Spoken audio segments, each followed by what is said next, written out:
함께 나눌 말씀은 누가복음 4장 14절에서 21절 말씀입니다. 누가복음 4장 14절에서 21절 말씀 한 절씩 교독하시고 마지막 절 21절 함께 읽겠습니다. 예수께서 성령의 능력으로 갈릴리에 돌아가시니 그 소문이 사방에 퍼졌고 친히 그 여러 회당에서 가르치심에 무사람에게 칭송을 받으시더라. 예수께서 그 자라나신 곳 나사렛에 이르사 안식일에 늘 하시던 대로 회당에 들어가사 성경을 읽으려고 서심해 선지자 이사야의 글을 드리거늘 책을 펴서 이렇게 기록된 데를 찾으시니 곧 주의 성령이 내게 임하셨으니 이는 가난한 자에게 복음을 전하게 하시려고 내게 기름을 부으시고 나를 보내사 포로된 자에게 자유를 눈먼 자에게 다시 보게 함을 전파하며 눌린 자를 자유롭게 하고 주의 은혜의 해를 전파하게 하려 하심이라 하였더라. 책을 덮어 그 맡은 자에게 주시고 앉으시니 회당에 있는 자들이 다 주목하여 보더라. 이에 예수께서 그들에게 말씀하시되 이 글이 오늘 너희 귀에 응하였느니라 하시니. 성도 여러분, 날이 많이 추운데 이렇게 기도의 자리에 나오셔서 정말 반갑습니다. 오늘 함께 읽은 이 오늘 본문의 말씀을 보면 이 말씀에 관해서 여러 학자들이 말하기를 이 본문은 예수님의 사역의 취임 연설이다 이렇게 말하는 분도 있고요. 혹은 오늘 본문은 복음서의 요약이다 이렇게 평하는 분들도 있습니다. 그만큼 예수님의 사역의 핵심에 관해서 말하고 있고 예수님의 사역을 요약해주고 있다고 볼 수 있겠지요. 더구나 예수님께서는 오늘 본문에서 보면 이사야 선지자의 글을 읽으시고 나서 이 글이 오늘 너희 귀에 응하였다라고 말씀하고 있습니다. 예수님의 이 말씀은 단순히 이사야 선지자의 한 구절, 한 가지의 그 말씀이 성취되었다라는 의미보다는 성경 전체의 약속, 하나님께서 우리에게 주신 가장 중요한 그 약속이 성취되었다. 너희 귀에, 너희가 보는 이제 이곳에서 성취되었다라는 의미의 말씀을 하고 계신 것입니다. 그러면 오늘 본문에서 예수님 말씀하시고 있는 이 의미가, 이 말씀의 의미가 무엇인지를 저와 여러분이 한 번 더 자세하게 살펴보고자 합니다. 이 글이 응하였다는 예수님의 이 말씀의 의미는 무엇일까? 그 첫째는 하나님의 약속을 성취할 분이 오셨다라는 의미입니다. 즉 예수님께서 하나님의 약속을 성취하러 오셨다는 말씀인 것입니다. 예수님께서 그 복음을 전하실 때 회당에 가셔서 말씀을 가르치셨습니다. 그런데 오늘 이 본문에서도 이제 예수님의 고향이었던 나사렛에서 그 회당에 들어가셨습니다. 그리고 이제 그곳에서 성경을 취해서 읽으셨는데 그 읽으신 본문이 바로 이사야서 61장 1절에서 2절 말씀이었습니다. 오늘 누가복음 본문에는 18절, 19절인데요. 함께 같이 읽어볼까요? 주의 성령이 내게 임하셨으니 이는 가난한 자에게 복음을 전하게 하시려고 내게 기름을 부으시고 나를 보내사 포로된 자에게 자유를 눈먼 자에게 다시 보게 함을 전파하며 눌린 자를 자유롭게 하고 주의 은혜의 해를 전파하게 하려 하심이라 하였더라. 예수님께서 이 말씀을 읽으시고 이제 보통 그 회당에서 성경을 읽는 분들은 일어서서 성경을 읽고 나면 자리에 앉아서 그 말씀에 대한 해설을 했다고 합니다. 예수님께서도 동일하게 일어서서 이 이사야서의 말씀을 읽으시고는 이제 그 성경을 그 회당에 있어서 수종드는 사람에게 넘겨주시고 자리에 앉으셨습니다. 그러자 이제 그 회당에 모여온 사람들이 예수님께서 이 말씀을 어떻게 해설해 주실 것인가 이제 그 관심을 가지고 예수님에게 주목을 한 것이죠. 그런데 자리에 앉으신 예수님께서는 뭐라고 말씀하셨는가 하면 이 글이 오늘 너희 귀에 응하였느니라 이렇게 말씀을 하신 것입니다. 예수님께서 읽으셨던 이사야서 61장 1절 2절 말씀은요. 이 말씀은 본래 여호와의 종 혹은 메시아에 관한 말씀으로 알려진 성경 구절입니다. 그런데 예수님께서 지금 이 본문을 읽으시고는 이 글이 오늘 너희 귀에 응했다 하는 이 말씀은 내가 이 말씀을 성취하러 온 메시아다라는 그 말씀을 지금 하신 것이죠. 이 말씀을 듣고 있던 사람들이 얼마나 놀랐겠습니까? 지금까지 이스라엘 백성들은 하나님의 약속, 자신들을 구원할 메시아가 오기를 고대하고 있었던 것 아닙니까? 그래서 요한이 예수님보다 앞서 나타났을 때에도 당신이 메시아냐라고 질문을 하였던 것을 볼 수가 있습니다. 오늘 누가복음은 이 누가복음의 시작부터 오늘 본문에 이르기까지 바로 이 예수님이 하나님이 약속하신 메시아요, 하나님의 아들이시라는 것을 계속해서 증언하고 있는 것을 볼 수가 있습니다. 먼저 마리아에게는 뭐라고 말씀하셨습니까? 내가 성령의 능력으로 잉태하여서 아들을 낳을 것인데 그 이름을 예수라고 하라. 그는 하나님의 아들이라 불릴 것이고 다윗의 집을 영원히 다스릴 메시아가 될 것이다 라고 예고를 하셨습니다. 그런가 하면 예수님께서 세례 받으시는 장면에서는 하늘이 열리고 하나님의 음성이 들렸지요. 그때 뭐라고 말씀하셨습니까? 너는 내 사랑하는 아들이요 내가 기뻐하노라 라고 이렇게 말씀을 하셨습니다. 이어서 성경은 예수님의 족보에 관해서 또 누가복음이 말씀을 합니다. 그래서 예수님의 그 아버지인 요셉부터 계속해서 그 조상을 따라 올라가는데 그 가장 꼭대기에 가장 마지막에 누가 나옵니까? 아담 그 위에 하나님이다라고 말씀하고 있습니다. 그럼으로써 예수님은 요셉의 아들로 불리는 사람으로 이 땅에 오셨지만 그러나 예수님은 아담에게 속한 것이 아니라 하나님께 속한 하나님의 아들이라는 것을 증거하고 있는 것입니다. 그뿐 아니죠. 예수님께서 마귀에게 시험을 받으실 때에도 그 마귀의 시험을 이기셨습니다. 우리는 잘 알듯이 아담이 에덴 동산에서 마귀의 시험에 실패한 것을 잘 알지 않습니까?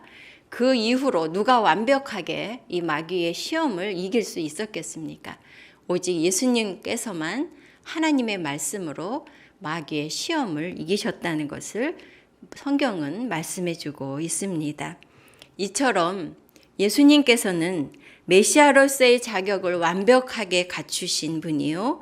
또 예수님만이 성경의 예언을 성취할 유일한 구원자이시라는 것을 성경은 말씀하고 있는 것입니다. 당시에 메시아로 오해를 받았던 요한은 자신에게 주목하는 사람들에게 나는 메시아가 아니라고 분명하게 선언하였습니다. 그러면서 자신을 소개하기를 나는 그분의 오실 길을 예비하는 자요 광야에서 외치는 자의 소리에 불과하다라고 말씀하고 있습니다. 그러면서 요한은 말하기를 그는 흥하여야 하겠고 나는 쇠하여야 하리라고 말씀한 것이죠. 이렇게 함으로써 요한은 예수님과 자신을 분명하게 구분하였습니다. 사실 예수님은 요한뿐 아니라 세상 그 누구와도 구별되는 유일하신 하나님의 아들이요 하나님의 말씀을 성취할 메시아이십니다. 성도 여러분, 예수님은 구약의 모든 예언, 하나님의 약속을 성취하러 오신 하나님의 아들이십니다. 이 예수님께서 이 땅에 오셨기에 하나님의 말씀이 성취되었고 우리에게 소망이 있는 것입니다. 그래서 예수님의 오신 소식은 우리에게 최고의 복음이라고 할 수 있을 것입니다. 예수님 말씀하신 이 글이 응하였다는 의미의 두 번째는 하나님의 약속을 예수님께서 이루셨다는 의미입니다. 약속을 이루실 분이 예수님이시라는 것일 뿐 아니라 바로 그 예수님께서 하나님의 이 약속을 이루셨다는 말씀입니다. 오늘 본문 18절 19절을 다시 한번 보겠는데요. 주의 성령이 내게 임하셨으니 이는 가난한 자에게 복음을 전하게 하시려고 내게 기름을 부으시고 나를 보내사 포로된 자에게 자유를 눈먼 자에게 다시 보게 함을 전파하며 눌린 자를 자유롭게 하고 주의 은혜의 해를 전파하게 하려 하심이라 하였더라. 예수님께서는 성령의 능력으로 이 말씀을 성취하셨고 메시아로서의 사역을 완수하셨습니다. 누가복음은 성령께서 예수님에게 임하신 것을 여러 차례 언급하고 있습니다. 예수님께서 마리아에게 잉태되실 때 성령이 임하셨다고 말씀합니다. 또한 예수님이 세례를 받으실 때에도 성령이 비둘기 같은 형체로 예수님 위에 강림하셨습니다. 또한 광야에서 시험을 받으실 때에도 예수님은 성령의 충만함과 성령의 이끌림 가운데 계셨다고 성경은 말씀합니다. 그리고 예수님께서 오늘 본문 시작도 성령의 능력으로 그 갈릴리에 가셨고 거기에서 복음을 전하기 시작하셨다는 것, 사역을 시작하셨음을 알 수가 있습니다. 이 말씀은 예수님께서 하나님의 말씀을 하나님의 능력으로 성취하셨음을 철저하게 말씀해 주고 있는 것입니다. 다시 말하면 예수님의 오심도 예수님이 메시아로서의 사역을 감당하심도 모두 하나님에게서부터 온 것이라는 것을 성경은 우리에게 말씀하고 있습니다. 또한 성경은 포로된 자에게 자유를, 눈먼 자에게 다시 보게 함을, 눌린 자를 자유롭게 하고 주의 은혜의 해를 전파하는 메시아의 이 사역이 예수님에게서 성취되었다는 이 선언에서 끝나는 것이 아니라 이것이 실제라는 것을 누가복음은 계속해서 증명해 주고 있고 가시적으로 보여주고 있습니다. 예수님께서 이 말씀을 선포하신 이후에 행하셨던 일들이 바로 그것입니다. 즉 예수님께서 귀신을 내쫓으셔서 악한 영들에게 묶여있던 자들을 자유케 하셨습니다.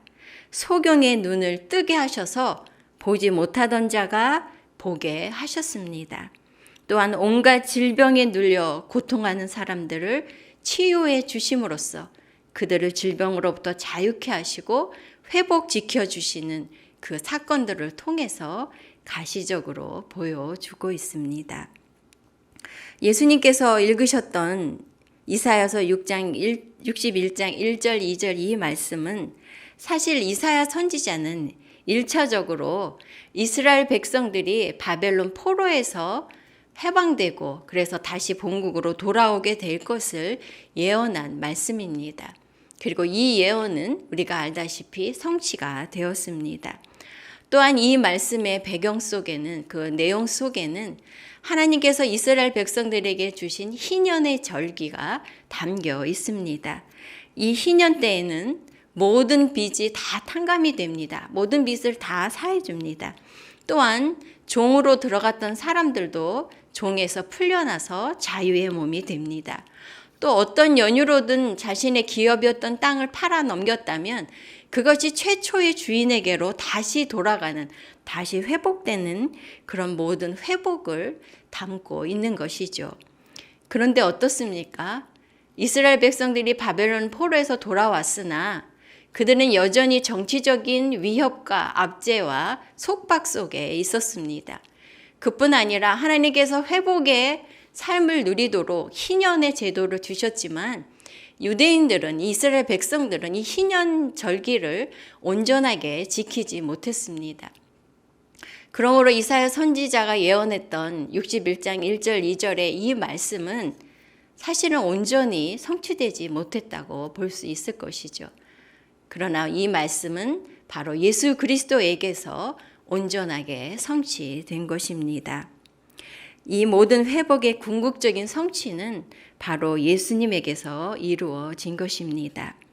인간에게 모든 고통과 저주와 심판을 가져온 죄로부터 우리를 구원하시는 예수님의 사역을 통해 온전한 회복을 예수님께서 이루셨습니다. 예수님께서 십자가에서 피 흘려 죽으심으로 우리의 모든 죄의 값을 지불하시고 또한 다시 살아나심으로써 죄로부터 우리를 자유케 하셨습니다. 우리의 구원을 온전히 이루셨습니다. 모든 죄와 그 죄의 결과로 우리에게 닥쳤던 그 모든 고통으로부터 우리를 해방하셨을 뿐 아니라 하나님의 자녀됨을 다시금 회복하신 것입니다. 성도 여러분, 예수님께서는 성령의 능력으로 우리를 죄에서 구원하셨습니다. 죄로부터의 참 자유와 평안을 가지고 오셨습니다. 예수님께서는 우리를 사망에서 생명으로, 어둠에서 빛으로, 심판에서 구원으로 옮기셨고 죄의 종에서 하나님의 자녀로 회복하셨습니다. 이것이 예수님께서 하나님의 약속을 성취하신 결과인 것입니다. 이 글이 응하였다는 예수님의 말씀이 이제는 예수님의 말씀을 들었던 그때 그들에게만 응한 것이 아니라 바로 저와 여러분, 우리에게도 응해야 하지 않겠습니까? 그래서 세 번째는 오늘 말씀의 이 의미의 세 번째는 오늘 나에게도 응하게 하소서입니다. 예수님께서 이루신 이 말씀의 성취가 저와 여러분에게도 응하기를 바랍니다. 하나님의 약속을 이루기 위해 하나님의 아들 예수님이 오셨고 예수님께서 이 예언의 말씀을 이루셨다는 것을 말씀드렸습니다. 그러면 하나님의 약속을 성취하신 이 예수님이 나에게도 오셨습니까? 예수님께서 이루신 이 구원이 나에게도 임했습니까? 예수님이 주시는 자유와 평안과 회복이 내게도 있는가 하는 것입니다. 예수님께서는 가난한 자에게 복음을 전하게 하시려고 내게 기름을 부으시고라고 말씀하십니다. 성령께서는 자신이 죄인임을 겸손하게 고백하는 그런 사람에게, 그 가난한 사람들에게 예수님이 이루신 이 구원을 응하게 하십니다. 그 고백이 있는 저와 여러분이 되시기 바랍니다. 이 글이 오늘 너희 귀에 응하였느니라는 이 예수님의 선언 이후에 예수님께서는 가시는 곳마다 이 말씀의 실제가 무엇인가를 그 역사를 통해서 나타내 보여주셨습니다. 이처럼 우리 안에도 예수님의 구원이 실제가 되는 것을 경험할 수 있어야 할 것입니다. 또한 그 실제를 우리가 더 풍성히 누리도록 소원하고 사모해야 할 것입니다. 그래서 이 말씀이 우리에게 응한 그런 모습과 경험들을 몇 가지 생각해 보려고 합니다. 예수님의 이 말씀이 우리에게 응하였을 때 우리는 불안함과 두려움에 변해서 평안이 되었습니다. 제가 예수님을 만난 것이 초등학교 4학년 때인 것 같습니다. 그 전까지는 교회를 다니지 않았는데 초등학교 3학년 때부터 교회를 나가기 시작했고 그 이듬해 성경학교에서 그 예수님의 그 십자가 사건 말씀을 들으면서 예수님을 영접하게 되었습니다. 그때 제가 경험했던 것은 사실 그 전까지 그 알 수 없는 그 불안함이 늘 제 마음의 그 밑바탕에 깔려 있었습니다. 그래서 제가 제일 힘들었던 게 해가 이렇게 저물어서 뉘엿뉘엿 해가 저물어가고 땅거미가 이렇게 내려앉은 그 시간이 특히나 이 어떤 불안함이 제 안에 이렇게 더 가득 차오는 시간들이었기 때문에 굉장히 힘들었던 그런 경험이 있습니다. 그런데 예수님을 만난 이후에 이 불안함이 언젠지 모르게 사라지는 것을 경험했습니다. 아마 그 이후로는 이런 불안함이 제 속에서 떠나간 것 같습니다. 그런데 이런 경험은 저만의 경험이 아닌 것 같습니다. 제가 상담 세미나나 또 개인적인 이런 만남 속에서 많은 사람들과 나누는 이야기 속에 그들도 공통적으로 경험한 것이 예수님을 만나기 이전에 예수님의 이 말씀이 우리 삶에 응하기 이전에는 알 수 없는 그 불안함, 그것이 우리 속에 있었다는 것입니다. 심리학자들은 그것을 가르쳐 존재적 불안이다 이렇게 표현을 하는데, 이유를 알 수 없는 그런 불안함이 예수님이 없는 사람들에게는 내재되어 있는 것이죠. 그런가 하면 성경이 말씀하시는 것처럼 심판에는 두려움이 있다는 말씀을 여러분 기억하실 것입니다. 예수님을 모르는 사람들, 예수 그리스도께서 오시기 전에 이 죄의 문제가 해결되지 않은 사람들에게는 알 수 없는 두려움이 있는 것입니다. 그런가 하면 교회를 다니고 교회 생활을 한 사람들 중에도 참으로 예수님의 이 말씀이 자신에게 응하지 않은 사람에게는 이러한 두려움이 있는 것을 알 수가 있습니다. 제가 예전에 섬기던 교회에 90이 넘으신 한 성도님이 계십니다. 너무나 그 나이에도 꼿꼿하시고 정정하시고 바르시고, 항상 예배 시간에는 그 예배당 중앙에 제일 앞에 앉으셔서 말씀을 들으시곤 하셨습니다. 그리고 뭐가 잘못되는 것을 보시지 못하시는 그런 분이셨습니다. 그런데 이분이 막상 숨을 거두시는 그 순간에는, 임종의 때에 너무나 두려워하시는 것을 제가 볼 수가 있었습니다.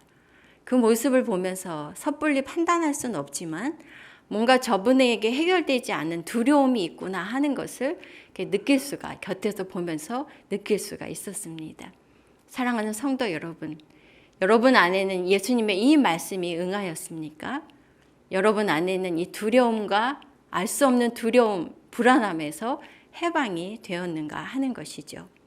그뿐 아니라 예수님이 오시기 이전에 우리 속에 채워지지 않았던 그런 그 갈증들이 이제는 만족함으로 변하지 않았습니까? 돈으로도, 명예로도, 지식으로도, 사람들의 칭찬과 인정으로도 채워지지 않았던 그 갈증들이 예수님을 만난 이후에, 예수님이 우리에게 오시고 이 말씀이 응한 이후에 알 수 없는 감사와 만족으로 우리 안에 채워지고 있다는 것입니다. 그뿐 아니지요. 많은 것을 가져도, 많은 것을 누려도 감사할 줄 모르고 항상 불평불만 속에 살아가던 사람들도 예수님을 만나고 그 안에 예수님의 이 말씀이 응하면 기쁨과 감사로 변화되어집니다. 많은 분들이 그런 간증을 하지 않습니까? 예수님을 만나고 나니 세상이 바뀌었더라. 아니죠. 세상은 여전히 동일한데 내가 바뀌었기 때문에 세상이 이전과 달리 보인다는 것입니다. 못마땅하고 불평하고 원망투성이었던 것들이 감사와 기쁨으로 변화되었다는 것입니다. 이것들이 예수님이 우리 안에 오시고 예수님의 이 말씀이 우리 안에 응하였을 때 우리가 경험하는 실제라고 할 수 있을 것입니다. 우리는 이것뿐 아니라 또한 계속해서 우리 안에 이 실제가 더 풍성하게 경험되기를 소원하고 있습니다. 우리를 얽매였던 이 죄의 습관들로부터 우리가 온전히 자유로워지는 것, 우리의 몸과 마음의 연약함이 치유되고 온전해지는 것, 욕심에 이끌리던 우리 마음이 하나님을 사모함으로 가득하게 되는 것, 이 땅의 아름다움이 아니라 하나님 나라의 영광에 눈뜨게 되는 것, 감각적인 일시적인 즐거움이 아니라 영혼에서 우러나오는 진정한 기쁨에 항상 사로잡히는 것, 세상의 성공이 아니라 하나님 나라의 영원한 풍성함을 바라보는 것, 하나님의 아들 예수님이 이루신 이 자유와 회복과 구원이 우리에게 응하였고 그리고 날마다 풍성하게 경험되기를 우리가 소원하고 있는 것입니다. 말씀을 마무리하겠습니다. 예수님은 성경의 약속을 성취하신 하나님의 아들이요 유일하신 메시아이십니다. 예수님께서 성령의 능력으로 하나님의 구원을 성취하셨습니다. 예수님께서 이루신 그 구원이 나에게도 응해서 예수님이 주시는 진정한 자유와 회복과 기쁨을 누리게 되었습니다. 이 구원의 실제를 날마다 더 풍성하게 경험하고 더 간절히 사모하는 저와 여러분 되시기 바랍니다. 아멘. 오늘 주신 말씀 기억하면서 우리가 찬양하고 기도의 자리로 나아가겠습니다.